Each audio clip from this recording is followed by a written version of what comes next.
إنا لننصر رسلنا والذين آمنوا في الحياة الدنيا ويوم يقوم الأشهاد يوم لا ينفع الظالمين معذرتهم ولهم اللعنة ولهم سوء الدار.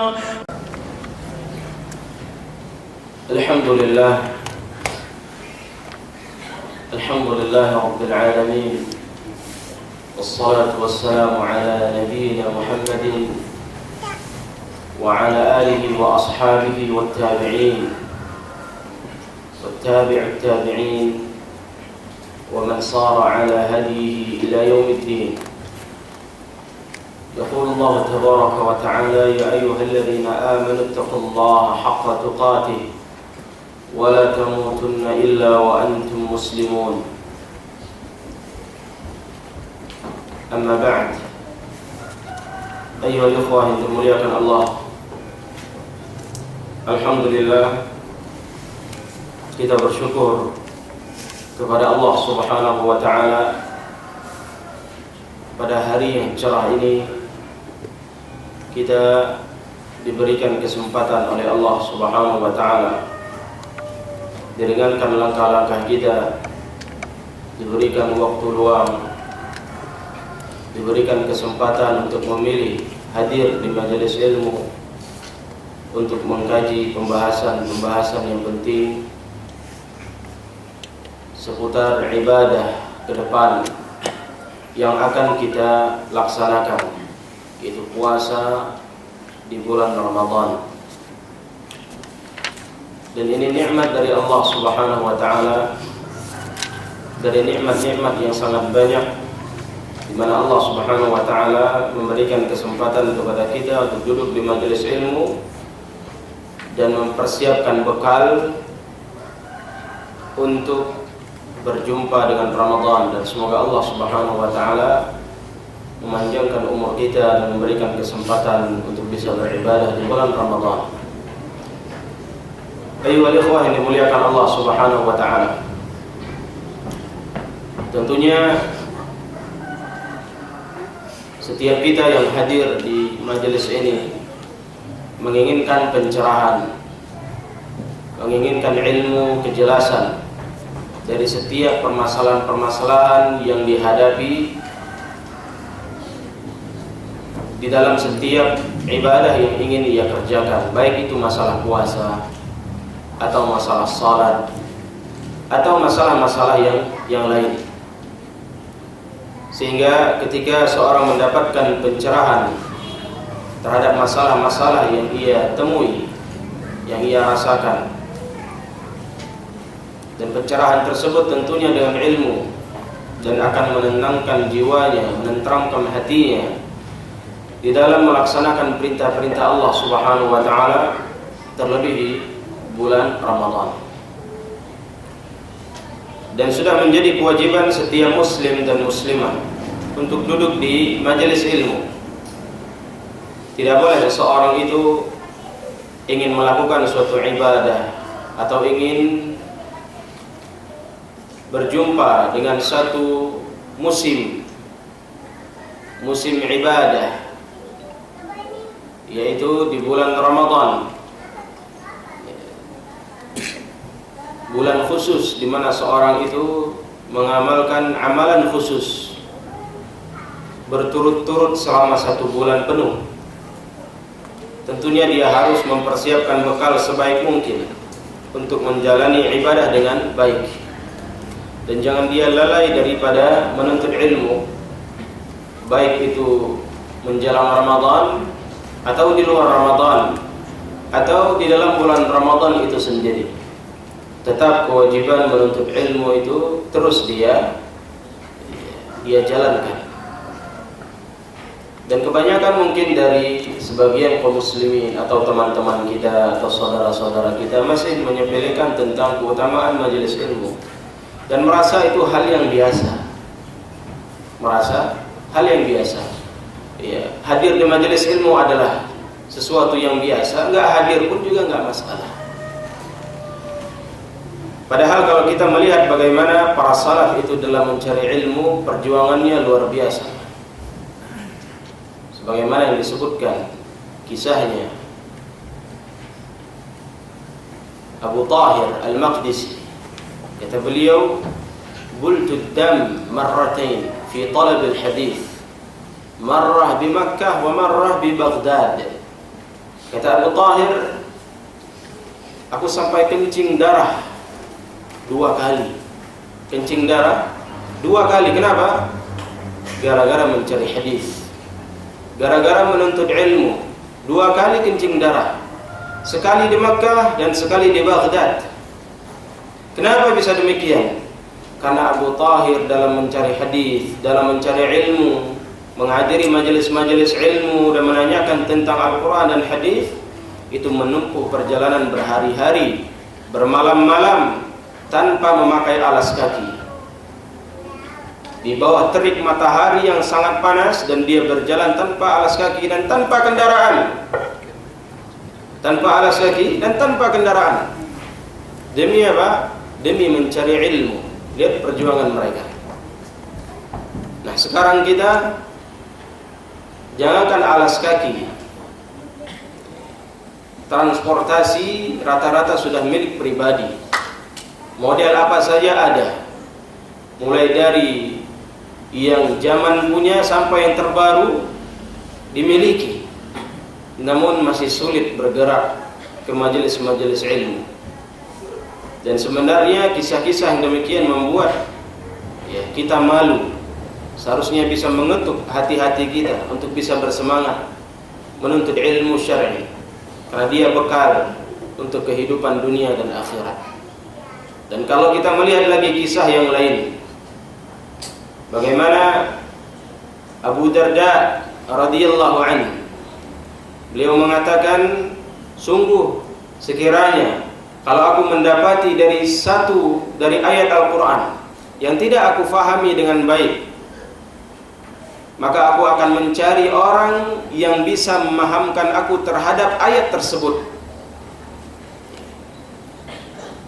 Kalaupun tidak ada di tempat ini, maka aku akan berjalan sejauh mungkin demi mendapatkan orang yang bisa menjelaskan satu ayat yang tidak aku fahami, walaupun aku harus berjalan berhari-hari atau bermalam-malam. Abu Darda radhiyallahu anhu. Begitu juga Sa'id bin Musayyab. Beliau menyebutkan, kami telah terbiasa melakukan perjalanan, melakukan rihlah, menuntut ilmu, jalan jauh, berhari-hari dan bermalam-malam, itu sudah kebiasaan kami. Dan kami tidak pernah keberatan di dalam menempuh jalan yang jauh, walaupun tanpa kendaraan, dengan kemampuan yang terbatas, harta yang terbatas. Sekarang kita hidup di zaman yang serba ada, serba kemudahan. Namun terkadang belum juga hati ini terketuk untuk menghadiri majelis-majelis ilmu. Ayo ikhwah yang dimuliakan oleh Allah Subhanahu wa taala, maka kita harus tingkatkan semangat di dalam menghadiri kajian-kajian ilmu, dan tamak, rakus di dalam mencari ilmu, mempelajari ilmu, harus semangat. Sebagaimana yang disebutkan, Al-Imam Syafi'i pernah ditanya oleh muridnya, wahai Imam, bagaimana ketamakanmu dan keseriusanmu di dalam mencari ilmu? Kata Imam Syafi'i, keseriusanku dan ketamakanku di dalam mencari ilmu itu seperti layaknya orang yang mencari harta. Semangat mencari uang. Kalau masalah duit, semangat. Tempatnya jauh, nggak masalah. Harus berkorban, nggak masalah. Bahkan sogok pun boleh, halal. Yang penting apa? Dapat duit, dapat kerjaan. Begitulah gambaran orang sekarang. Kalau untuk duit, untuk dunia, jalan-jalan yang curang, jalan-jalan yang haram itu pun menjadi halal bagi mereka. Berbeda halnya dengan orang-orang terdahulu. Mereka mencari ilmu, ketamakan mereka seperti ketamakan orang yang mencari dunia. Dan ditanyakan kepada Al-Imam Syafi'i, bagaimana engkau mencari ilmu itu sehingga engkau bisa menjadi seorang alim? Cara mencari ilmu itu seperti apa? Kata beliau, aku mencari ilmu layaknya seorang ibu yang mencari anak, yang mencari anaknya yang hilang, dan itu ya anaknya satu-satunya. Layaknya seorang ibu yang mencari anaknya yang hilang, dan itu anak satu-satunya. Bayangkan bagaimana seorang ibu ketika anaknya mungkin hilang di pasar, di rumah, atau di mana, dan itu anak satu-satunya hilang. Bagaimana keadaan ibu tersebut? Dia akan mencari sampai anaknya dapat. Begitulah yang disampaikan oleh Al-Imam Syafi'i, bagaimana beliau rahimahullah di dalam mencari ilmu. Artinya betul-betul serius, semangat, mengeluarkan seluruh kemampuannya. Maka tidak heran Al-Imam Syafi'i mengatakan, talabul ilm afdal min salatin nafilah. Menuntut ilmu itu lebih afdal, lebih utama daripada salat sunnah. Menuntut ilmu itu amalan yang paling afdal, amalan yang sangat mulia, bahkan lebih baik daripada salat sunnah. Karena menuntut ilmu adalah kewajiban, apalagi ilmu-ilmu yang darurat. Ilmu-ilmu yang darurat, ilmu tauhid, ilmu aqidah, atau ilmu-ilmu persiapan, bekal untuk menjalankan suatu ibadah. Puasa Ramadan mungkin, atau ingin umrah, seorang ingin umrah atau ingin haji, harus punya bekal, dan itu ilmu yang darurat, wajib dia pelajari. Ayo ikhwah yang dimuliakan oleh Allah Subhanahu wa taala. Dan banyak lagi kisah-kisah para salaf, bagaimana mereka mencari ilmu syar'i, bagaimana ya banyaknya pelajaran yang mereka pelajari dalam sehari. Ya, pelajaran yang mereka pelajari banyak, yang dimurajaahkan juga banyak, yang didakwahkan juga banyak. Al-Imam Nawawi rahimahullah dalam sehari mempelajari ilmu-ilmu syar'i itu 12 pelajaran. Ya, pelajaran-pelajaran yang berbeda dalam sehari, 12 pelajaran di luar murajaah. Di luar murajaah, menambah ilmu baru dalam satu hari, 12 bidang pelajaran. Coba bayangkan, kita aja ingin ikut daurah, ya sehari sekali mungkin, atau kajian sehari sekali, satu pelajaran saja, yang 1 jam atau 2 jam, itu saja sudah lelah. Ini 12 mata pelajaran dalam satu hari. Kita bisa hitung sekali. Ya, kita bisa hitung mulai pagi mungkin, sebelum zuhur, ba'da zuhur, ba'da al-asar, sebelum maghrib, ya, setelah maghrib, ba'da isya, sebelum tidur, belum lagi murajaahnya, 12 bidang pelajaran. Ya. Dan itu di luar murajaah, di luar menulis. Al-Imam Nawawi. Ayo ikhwan dimuliakan oleh Allah Subhanahu wa taala. Maka kalau kita ukur semua itu dengan semangat kita, masih sangatlah jauh, masih sangat jauh. Ayo ikhwan dimuliakan oleh Allah Subhanahu wa taala. Maka kesempatan kita kali ini kita akan membahas materi tentang fikih Ramadan atau bekal di dalam menghadapi bulan Ramadan. Tentunya bekal yang pertama yang harus kita persiapkan adalah ilmu. Bekal yang harus kita persiapkan adalah ilmu. Karena mulai kita sahur sampai berbuka, kemudian sahur lagi, semua itu harus berjalan dan dilaksanakan di atas ilmu, bukan dilaksanakan di atas kebiasaan atau ikut-ikutan. Maka harus mempunyai bekal ilmu. Dan bekal yang kedua, harus memperbaiki hati. Ini yang terpenting. Seorang kalau mempunyai ilmu yang banyak, tahu hadisnya, tahu dalilnya, tahu caranya, tahu cara mengamalkannya dan tata caranya, tapi hatinya ini enggak benar, itu percuma. Ya. Maka poin yang paling penting di dalam bekal untuk menyambut bulan Ramadan, itu membekali hati, meluruskan hati. Ini yang paling penting. Ini yang paling penting. Karena ini yang membedakan kualitas ibadah antara satu orang dengan yang lain. Dan ini yang juga membedakan kualitas ibadah amalan kita dengan amalannya para salaf, dengan amalannya para sahabat. Para sahabat mereka melakukan puasa juga sebulan penuh, mereka baca Quran juga, mereka sahur, mereka juga salat tarawih, mereka bersedekah. Dan apa yang mereka lakukan kita amalkan juga pada hari ini. Kita juga puasa, kita juga sahur, kita juga bersedekah, kita juga nuntut ilmu, kita juga salat tarawih, kita juga melakukan ibadah-ibadah yang lain. Namun, kenapa ganjaran yang Allah berikan kepada mereka lebih besar daripada ganjaran yang Allah berikan kepada kita? Padahal amalan yang kita kerjakan sama.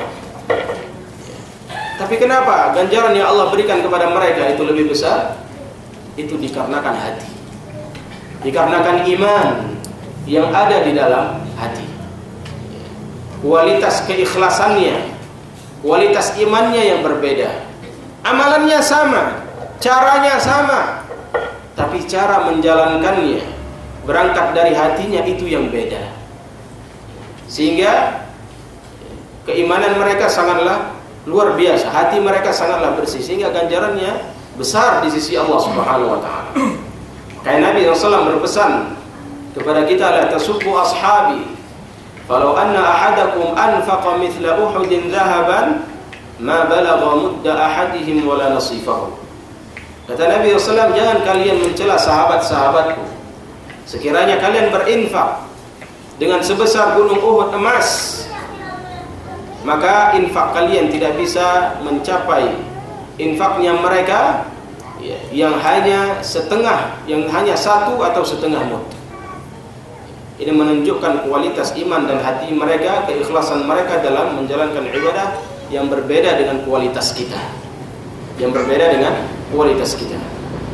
Bahkan disebutkan oleh Nabi Sallallahu Alaihi Wasallam, orang yang paling baik di tengah-tengah kalian adalah Abu Bakar. Abu Bakar Siddiq adalah orang yang paling baik, orang yang paling mulia setelah para anbiya.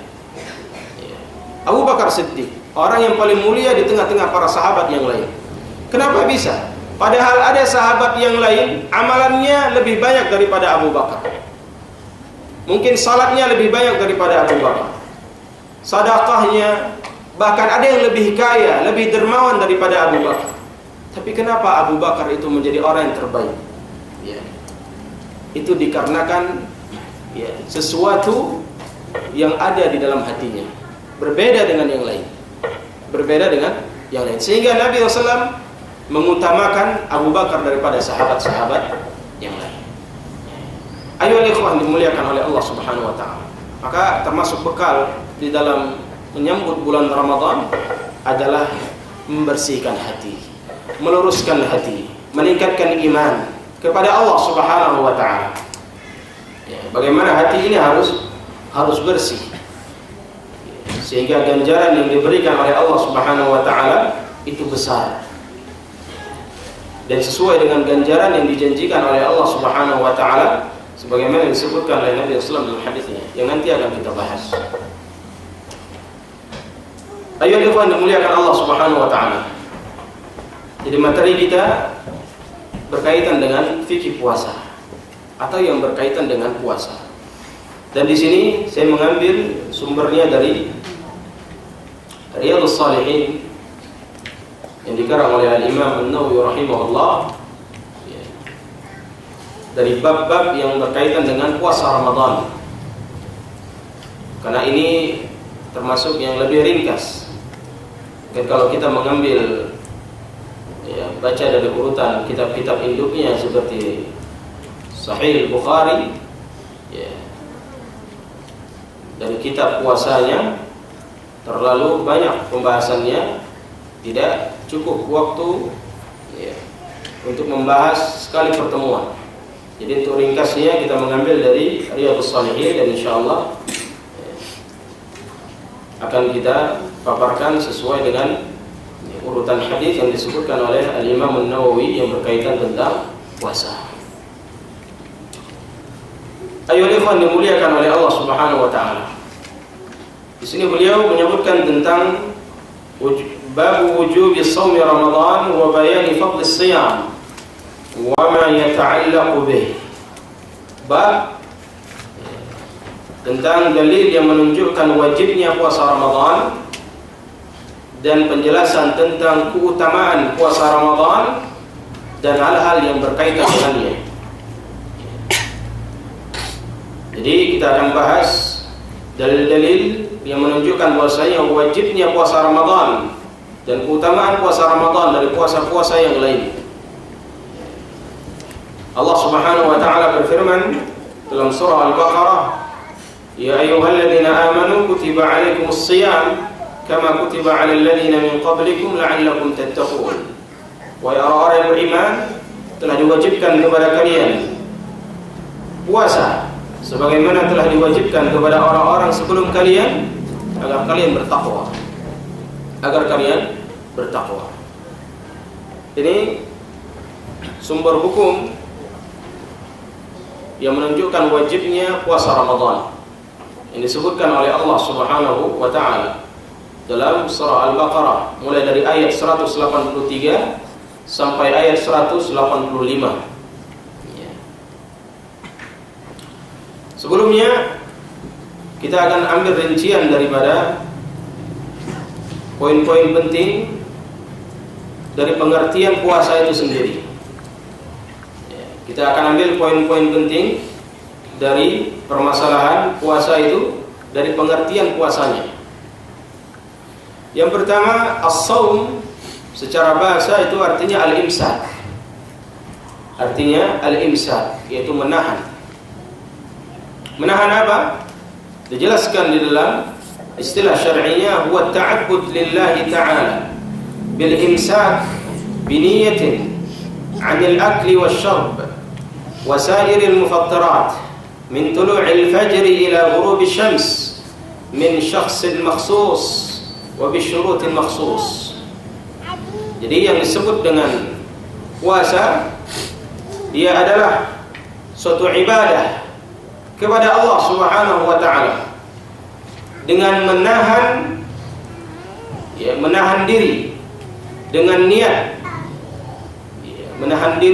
niat dari makan dan minum dan dari segala hal-hal yang dapat membatalkan puasa yang dimulai dari terbitnya fajar sampai terbenamnya matahari dan diwajibkan kepada orang tertentu dan dengan syarat-syarat tertentu. Itu yang disebut dengan puasa. Ya ayyuhal ikhwan dimuliakan oleh Allah Subhanahu wa taala. Jadi di sini ada beberapa poin. Yang pertama, puasa itu adalah ibadah. Puasa itu adalah ibadah. Yang kedua, puasa itu di mana seorang menahan dirinya dari makan dan minum dan menahan dirinya dari segala perbuatan yang dapat membatalkan puasanya. Ya. Kemudian yang ketiga, poin yang ketiga, puasa itu hendaknya dengan niat. Ya, hendaknya dengan niat. Kemudian kapan dimulai puasa? Yang keempat, dimulainya puasa mulai dia menahan diri yaitu dari terbitnya fajar atau tibanya waktu fajar. Kemudian poin yang kelima, dan kapan sampai kapan dia berpuasa? Sampai terbenamnya matahari. Itu sampai waktu maghrib. Dan kepada siapa puasa itu diwajibkan? Kepada orang-orang tertentu. Nanti ada poin-poinnya. Di ayyuhal ikhwan dimuliakan oleh Allah Subhanahu wa taala, puasa itu yang pertama adalah ibadah kepada Allah Subhanahu wa taala. Maka kalau berbicara tentang ibadah, maka ibadah itu harus sesuai dengan Al-Quran dan Sunnah Nabi Sallallahu Alaihi Wasallam. Namanya ibadah itu nggak bisa dikarang-karang. Namanya ibadah itu ada tata caranya, ada perintahnya, sudah ditentukan bagaimana caranya, waktunya, ya, kemudian bilangannya. Ada syarat-syaratnya, semuanya telah ditentukan oleh Nabi Sallallahu Alaihi Wasallam. Jadi ketika berbicara tentang ibadah, seorang itu harus berilmu. Tidak boleh dia mengedepankan akalnya, perasaannya di dalam permasalahan-permasalahan ibadah.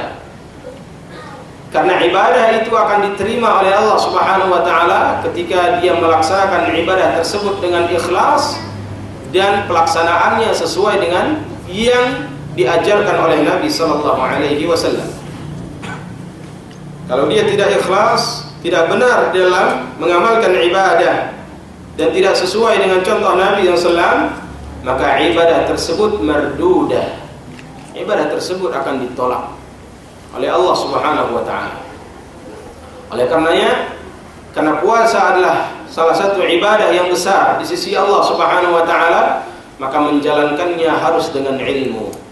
Harus dengan ilmu, bukan dengan ra'yu ataupun menerka-nerka ataupun ikut-ikutan. Karena dia ta'abbud lillah. Syarat diterimanya ibadah harus benar-benar karena Allah dan sesuai dengan sunnah Nabi sallallahu alaihi wasallam. Dan puasa itu di poin yang kedua disebutkan menahan dari makan dan minum dan hal-hal yang dapat membatalkan puasa. Ini menunjukkan bahwasanya yang dapat membatalkan puasa tidak hanya makan dan minum, tapi juga hal-hal yang lain yang dapat membatalkan puasa. Apa saja yang benda-benda dari luar masuk ke dalam tubuh manusia, maka itu dapat membatalkan puasanya, walaupun dia tidak makan, walaupun dia tidak minum. Contoh infus, orang diinfus menambah kekuatan baginya, itu membatalkan puasanya. Dia harus makan, dia harus buka. Atau orang lain seperti contoh orang yang merokok. Merokok orang mengatakan itu kan nggak makan dan juga nggak minum. Tapi dalam bahasa Arab itu disebut juga makan atau minum. Dalam bahasa Arab merokok itu dimaknai dengan syarbut dukhan, meminum asap. Maka istilahnya sama, juga masuk ke dalam tubuhnya, walaupun hanya sekedar asap, dan dia membatalkan. Atau hal-hal yang lain yang dapat membatalkan puasa, jima. Jima termasuk juga membatalkan puasa, hubungan antara suami istri. Atau istimna', mengeluarkan, menyalurkan syahwatnya dengan mengeluarkannya sendiri. Istimna' juga termasuk pembatal-pembatal puasa. Jadi tidak hanya sekedar makan dan minum, juga ada hal-hal yang lain yang dapat membatalkan puasa. Dan puasa itu disebutkan dalam ta'rifnya harus dengan niat. Dan niat puasa itu selambat-lambatnya sebelum fajar. Batasnya sebelum fajar. Maka ketika seorang itu sebelum tidur, dia sudah terbetik dalam hatinya besok mau puasa. Besok mau puasa. Dan yang namanya niat tidak perlu dilafadzkan. Karena niat bukan amalan lisan, tapi niat adalah amalan hati. Mahalluhal qalb. Niat itu tempatnya di dalam hati. Tidak perlu pelafatan dan tidak ada lafaz khusus di dalam niat puasa. Tidak ada lafaz khusus dalam niat puasa, sebagaimana juga dalam hal-hal yang lain. Tidak ada lafaz khusus. Niat sholat, niat puasa, tidak ada. Kalau dicari itu sumbernya dari mana, dia nggak akan ketemu. Nggak akan ketemu hadisnya. Karena kalau memang ada lafaz khusus, pasti ada hadis khusus. Ada keterangan khusus dari Nabi SAW tentang lafaz niat. Ayyuhal ikhwah yang dimuliakan Allah Subhanahu wa taala. Maka puasa wajib itu harus dengan niat, dan niatnya itu selambat-lambatnya sebelum fajar. Itu ketika dia sahur. Harus dengan niat. Berbeda halnya dengan puasa sunnah. Puasa sunnah kalau malamnya nggak niat, nggak apa-apa. Seperti mana hadis Aisyah. Dakhala Nabi sallallahu alaihi wasallam Aisyah. Nabi SAW ketika menemui Aisyah, kata Nabi SAW, apa yang ada ya, apakah kita punya makanan hari ini? Kata Aisyah, ya Rasulullah, ma indana syai'. Kita enggak punya sesuatu apapun. Kita enggak punya makanan hari ini. Dan kata Nabi SAW, kalau begitu aku puasa. Kalau begitu aku puasa. Nabi tadi enggak ada niat puasa. Niatnya mau sarapan, mau makan. Tapi karena enggak ada apa-apa, ya sudahlah, puasa aja. Berarti kan belum niat. Niatnya ketika pagi itu. Ketika sudah terang. Mau makan ternyata nggak ada apa-apa. Akhirnya Nabi SAW puasa. Ini menunjukkan bahwasanya puasa sunnah tidak mengapa kalau niatnya tidak terbetik dari malam hari. Ayo ikhwan dimuliakan oleh Allah Subhanahu wa taala. Juga hadis tersebut menunjukkan tentang bagaimana baiknya Nabi SAW kepada istrinya.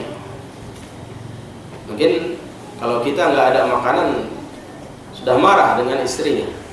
Ya. Ada apa hari ini? Nggak ada apa-apa. Oh hebat, nggak masak hari ini ya. Tapi Nabi tidak. Nggak ada apa-apa, sudah puasa hari ini. Ayyuhal ikhwah dimuliakan Allah Subhanahu wa taala. Dengan niat mulai dari fajar. Itu mulai masuk waktunya fajar. Ya, mulai waktu masuk azan, Allahu Akbar, habis waktu sahur. Nggak boleh seorang itu ketika sudah azan masih makan. Nanti akan kita jelaskan permasalahan sahurnya nanti. Sengaja sudah azan nggak apa-apa minum, kan masih belum habis azannya. Nggak boleh. Jadi dimulai ketika waktu fajar. Ketika terdengar azan kedua maka sudah tidak boleh lagi makan, tinggalkan. Maka sebelum azan itu sudah selesai. Kapan dia makan ketika azan, batal puasanya. Jika dia melanjutkan makan ketika sudah azan, batal puasanya. Sampai kapan? Sampai terbenamnya matahari. Kapan terbenamnya matahari? Masuk waktu maghrib. Orang azan baru kita buka. Ketika azan baru buka. Nanti juga akan kita singgung permasalahan serine. Bagaimana permasalahan serine? Kalau serine itu tepat pada waktunya, nggak masalah kita berbuka. Tapi kalau serine yang lebih cepat, maka kita berdosa. Tidak sah puasa hari itu. Jadi juga harus diperhatikan permasalahan ini. Kemudian ila ghurubi syams, sampai terbenamnya matahari. Jadi mulai puasa terdengar azan subuh, bukanya ketika azan maghrib. Min syakhsin makhsus, diwajibkan pada orang-orang tertentu. Siapa mereka? Yang pertama muslim. Yang namanya ibadah kepada Allah harus muslim, nggak bisa kafir. Yang nggak beriman kepada Allah, maka amalannya tidak diterima oleh Allah Subhanahu wa taala. Bahkan kata Allah Subhanahu wa taala, kami akan jadikan amalannya haba'an manthura, seperti debu yang berterbangan, tidak bermanfaat amalannya kalau amalan tersebut tidak didasari dengan iman. Maka min syakhsin makhsus, yang pertama adalah seorang muslim aqil baligh. Yang kedua, dia harus berakal dan dia harus baligh. Yang pertama berakal, tidak gila, tidak dalam keadaan gila, atau tidak dalam keadaan mabuk, atau tidak dalam keadaan pingsan, atau hilang ingatan, atau dalam keadaan kerasukan, nggak sadar. Ini keluar daripada aqil. Keluar daripada aqil. Orang gila, orang stres, orang yang pingsan, orang yang mabuk, ini keluar daripada aqil. Dia harus aqil, dia harus sadar. Kemudian baligh, sudah cukup umurnya, mencapai umurnya. Mungkin kalau laki-laki umurnya, balighnya laki-laki mungkin antara 12 sampai 15 tahun. Kalau perempuan 9 sampai 12 tahun. Lebih cepat. Perempuan itu baliknya lebih cepat daripada laki-laki. Tapi kalau anak-anak tidak diwajibkan berpuasa, mungkin 10 tahun atau 10 tahun ke bawah, ya, atau 11 tahun belum wajib berpuasa, tapi dia dilatih untuk berpuasa, dan itu kebaikan. Dan kalau dia berpuasa, dia juga mendapatkan ganjaran di sisi Allah Subhanahu wa taala. Tapi kalau dia meninggalkan puasa, maka dia juga tidak diazab oleh Allah Subhanahu wa taala karena belum baligh. Tapi orang tuanya dituntut untuk mengajarkan, melatih anaknya walaupun masih kecil, walaupun masih SD, dilatih berpuasa. Dan anak yang mendapat pahala, orang tuanya juga mendapat pahala, karena itu pendidikan yang baik untuk si anak. Jadi harus baligh.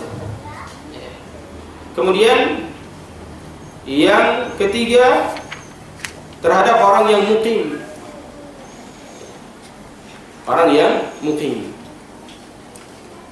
Jadi orang yang safar itu tidak wajib, ya, tidak wajib puasa. Walaupun dalam permasalahan ini ada rincian di tengah-tengah para ulama, kalau memang safarnya itu tidak memudaratkan dirinya dalam berpuasa, maka lebih utama dia puasa.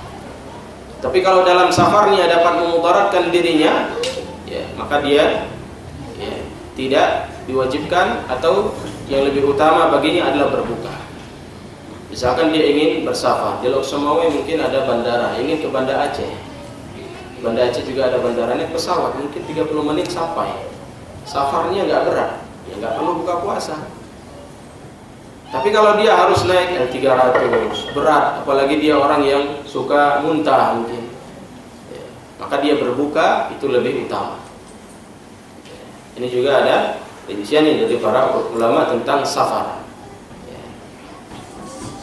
Namun kalau dia berbuka, maka dia harus menggantinya di bulan-bulan yang lain. Fa'iddatun min ayyamin ukhra. Dia ganti di hari-hari yang lain, nanti di luar Ramadan. Kemudian, ya, puasa ini diwajibkan kepada orang-orang yang sehat. Orang-orang yang sakit, ini tidak diwajibkan berpuasa. Kemudian juga bagi orang-orang yang suci, termasuk, ya, wanita di sini yang haid tidak boleh berpuasa. Nifas tidak boleh dia berpuasa. Adapun masalah menyusui dan ataupun menyusui atau hamil itu kembali kepada fisiknya. Kalau dia mampu dan dia merasa tidak memudaratkan janinnya atau bayinya, maka tidak mengapa dia puasa. Tapi kalau memudaratkan janinnya atau bayinya, maka dia lebih baik berbuka. Nanti juga ada permasalahan yang berkaitan tentang, ya, orang yang, ya, puasa ataupun orang yang menyusui atau orang yang hamil dan tidak berpuasa, bagaimana menggantikannya? Apakah dia mengqadha atau membayar fidyah? Nanti akan ada pembahasan khusus. Baik, ayolah ikhwan yang dimuliakan oleh Allah Subhanahu wa taala, itu ringkasan dari makna ataupun tentang puasa. Ta'rif dari puasa. Jadi kita akan masuk tentang hadis-hadis yang berbicara tentang Ramadan, keutamaan dan kewajibannya. Nabi sallallahu alaihi wasallam bersabda dari hadis Abu Hurairah radhiyallahu anhu qala Rasulullah sallallahu alaihi wasallam qala Allah subhanahu wa ta'ala kullu 'amali bani Adam lahu illa as-siyam fa innahu li wa ana ajzi bihi was-siyamu junnah fa idza kana yawmi فإذا كان يوم صوم أحدكم فلا يرفث ولا يصخب فإن سابه أحد أو قاتله فليقل إني صائم والذي نفس محمد بيده لخلوف فم الصائم أطيب عند الله من ريح المسك للصائم فرحتان يفرحهما إذا أفطر فرح بفطره وإذا لقي ربه فرح بصومه وفي رواية له yatruku ta'amahu wa syarabahu syahwatahu min ajli as-siyamu li wa ana ajzi bihi wal hasanatu bi 'ashri amsalha. Dari Abu Hurairah radhiyallahu anhu, di mana Nabi sallallahu alaihi wasallam bersabda, Allah Subhanahu wa taala berfirman dalam hadis qudsi, Allah mengatakan, setiap amalan ibnu Adam itu untuknya kecuali puasa. Kecuali puasa, karena sungguhnya puasa itu untukku, maka aku yang akan memberikan ganjaran kepada dia dari puasa yang ia lakukan. Dan puasa itu adalah tameng, perisai.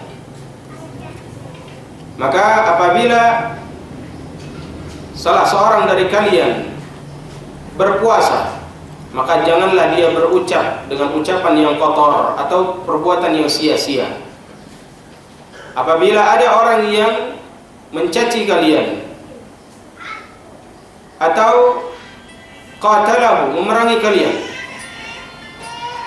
dalam riwayat lain au syatamahu, atau merendahkannya, mencaci makinya, maka hendaknya dia mengatakan inni shaim, sungguhnya aku lagi puasa. Jadi kalau ada orang yang ganggu, menghina atau mencacinya, jangan dilawan dengan cacian, maka cukup mengatakan aku lagi puasa. Dan yang jiwaku ada di genggaman Allah Subhanahu wa taala, la khulufu fammi shaim, dan sungguh bau mulut orang yang berpuasa itu lebih baik di sisi Allah Subhanahu wa taala dari harumnya misk. Dan bagi orang yang berpuasa itu ada dua kebahagiaan. Kebahagiaan ketika mereka berbuka, dan kebahagiaan ketika mereka kelak berjumpa dengan Allah Subhanahu wa taala. Hadis ini diriwayatkan oleh Al-Imam Al-Bukhari dan Imam Muslim. Dan dalam riwayat yang lain, di mana hamba-hambaku meninggalkan makanan dan minumannya dan meninggalkan pula syahwat, itu semua mereka lakukan karena aku. Itu semua mereka lakukan karena aku. Di sini menunjukkan bahwasanya tidak hanya sekedar meninggalkan makan dan minum, jadi juga meninggalkan syahwat. Dan hal-hal yang dapat membangkitkan syahwat itu tidak boleh dipraktekkan ketika berpuasa, khususnya kepada suami istri, terlebih lagi pengantin baru. Terlebih lagi pengantin baru. Makanya kadang ada orang yang nasihati kalau nikah jangan dekat-dekat puasa. Nanti aja Syawal akadnya. Jangan dekat-dekat puasa, bahaya nanti. Bisa kena kafarat puasa lama loh, 2 bulan puasa berturut-turut. Ya. Tapi ya masing-masing orang dia punya pandangan sendiri. Ya nggak masalah, mau dekat-dekat puasa dia menikah juga nggak masalah. Yang penting dia harus tahu larangan-larangan dan batasan-batasan syariat tentang hal tersebut.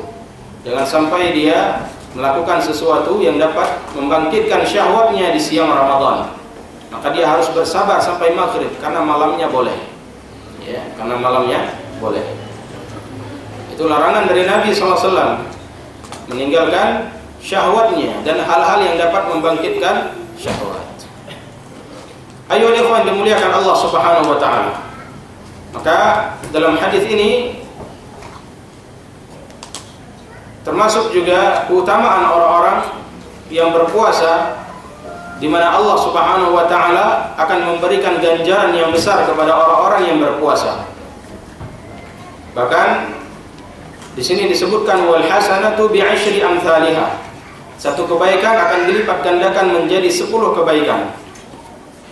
Bahkan riwayat yang lain yang disebutkan oleh Al-Imam Muslim, kullu 'amali bani Adam yudha'af al-hasanatu bi 'ashri amsalha ila 700 dhifin. Kata Nabi SAW, setiap amalan Bani Adam akan dilipat gandakan. Mulai dari satu kebaikan dilipat gandakan menjadi 10. Dari 10 sampai 700 dilipat gandakan menjadi 700 kali lipat. Kecuali puasa, di mana puasa tidak ada batasan ganjaran. Allah Subhanahu wa taala akan beri sebanyak-banyaknya bagi mereka yang mau berpuasa dengan baik dan benar. Artinya kembali kepada inti bekal di dalam menyambut bulan Ramadan tadi. Harus membenarkan, meluruskan hati, niat kita harus betul agar mendapatkan kelipatan-kelipatan yang besar, ganjaran-ganjaran yang besar dari Allah Subhanahu wa taala, bahkan bisa lebih daripada 700 kali lipat. Wa ana ajzi bi. Ayyuhal ikhwah yang dimuliakan Allah Subhanahu wa taala.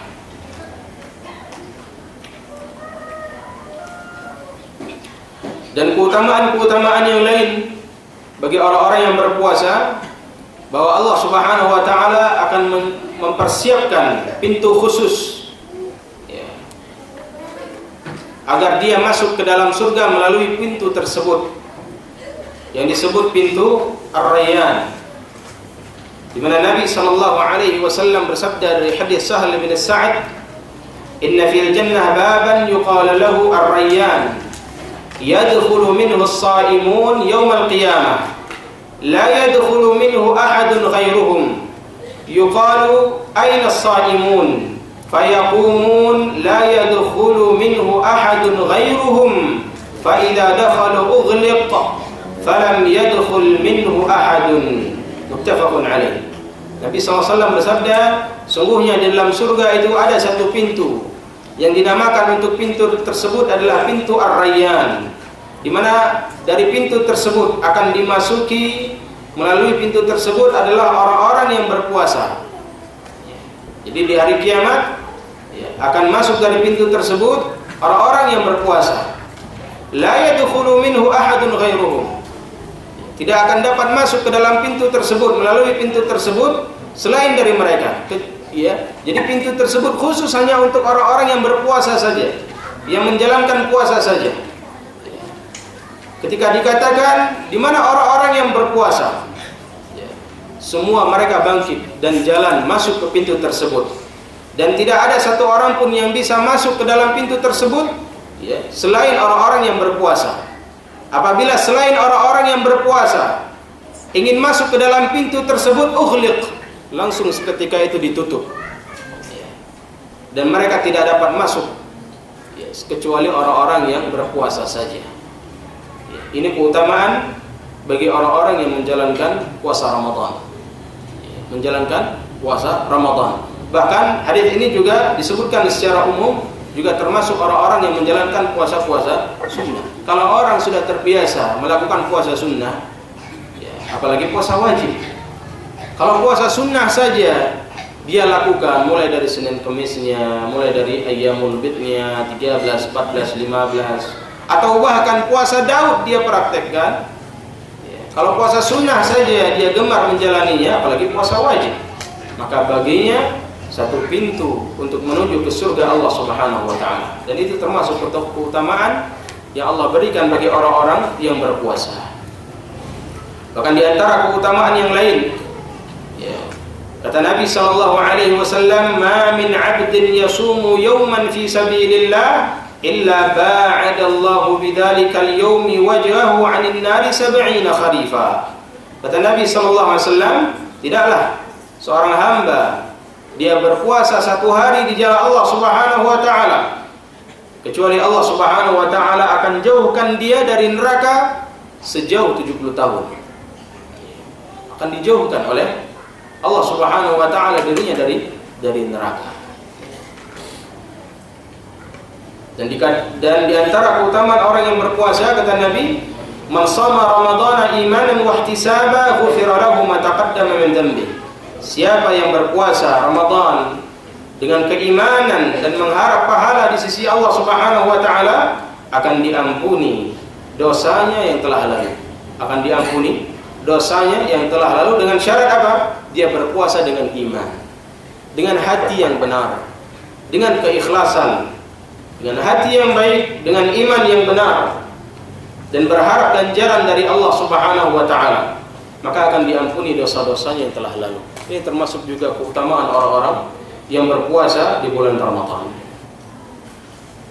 Juga Nabi sallallahu alaihi wasallam bersabda dari hadis Abu Hurairah, kata Nabi, "Idza jaa Ramadan futtihat abwabul jannah wa ghulliqat abwabun nar wa suffidatis syayatin. Apabila Ramadan datang, maka pintu-pintu surga akan dibuka dan pintu-pintu neraka akan ditutup dan syaitan akan dibelenggu. Hadis ini diriwayatkan oleh Imam Bukhari dan Imam Muslim. Ayyuhal ikhwah dimuliakan Allah. Ini juga menunjukkan keutamaan orang-orang yang berpuasa, di mana ini kesempatan dia menggapai surganya Allah Subhanahu wa taala di bulan Ramadan. Pintu-pintu surga dibuka. Bagaimana dibukanya? Allahu a'lam. Pintu-pintu neraka ditutup. Bagaimana ditutupnya? Wallahu a'lam. Ini juga hadis ini menunjukkan isbat, ya, penetapan adanya surga dan neraka, bahwa neraka dan surga itu sudah ada. Bagaimana dibuka dan ditutupnya, wallahu taala a'lam. Namun kita harus beriman dengan apa yang dikhabarkan oleh Nabi sallallahu alaihi wasallam, sebagaimana yang dikhabarkan oleh Nabi sallallahu alaihi wasallam juga dalam bulan Ramadan, suffiyatis syayatin. Syaitan-syaitan itu dibelenggu. Bagaimana dibelenggunya? Wallahu a'lam. Namun terkadang orang bertanya tentang hadis ini, syaitan dibelenggu, tapi kenapa di bulan Ramadan masih ada orang yang bermaksiat? Masih ada pencuri, sendal bagus di masjid masih juga hilang, kotak amal hilang, pencuri masih ada, orang-orang bermaksiat juga ada, orang-orang melawan orang tua juga ada. Para ulama menjelaskan bahwa kejahatan yang dilakukan oleh manusia, oleh Bani Adam itu sumbernya dua. Yang pertama bersumber dari syaitan, yang kedua bersumber dari hawa nafsunya yang jahat. Sebenarnya ketika datang bulan Ramadan, satu sebab kejahatan itu sudah hilang. Tinggal satu sebab lagi, yaitu dorongan dirinya yang condong kepada keburukan. Amaratun bisu, jiwa yang condong kepada keburukan, kepada dosa dan maksiat. Jadi bukanlah seorang itu maknanya menolak hadis ini. Jadi kejahatan itu timbul juga dari hawa nafsu manusia yang jahat. Walaupun syaitan-syaitan telah dibelenggu, tapi tetap saja, karena athar ataupun bekas dari godaan syaitan itu masih ada. Syaitan dibelenggu sebulan, 11 bulan dia ngerjain manusia, 11 bulan ya dia mendidik manusia untuk bermaksiat kepada Allah Subhanahu wa taala. Jadi bekasnya itu ada. Syaitan dibelenggu sebulan, 11 bulan dia berkeliaran untuk menanamkan, menggoda manusia. Akhirnya yang sudah terbiasa dengan maksiat, terbiasa dengan dosa, terbiasa dengan keburukan, di bulan Ramadan pun walaupun syaitan telah diikat, dia juga tetap berbuat dosa sebagaimana kebiasaannya. Jadi ayo ikhwan dimuliakan oleh Allah Subhanahu wa taala, tetap di bulan Ramadan itu syaitan dibelenggu. Bagaimana dibelenggunya? Allah taala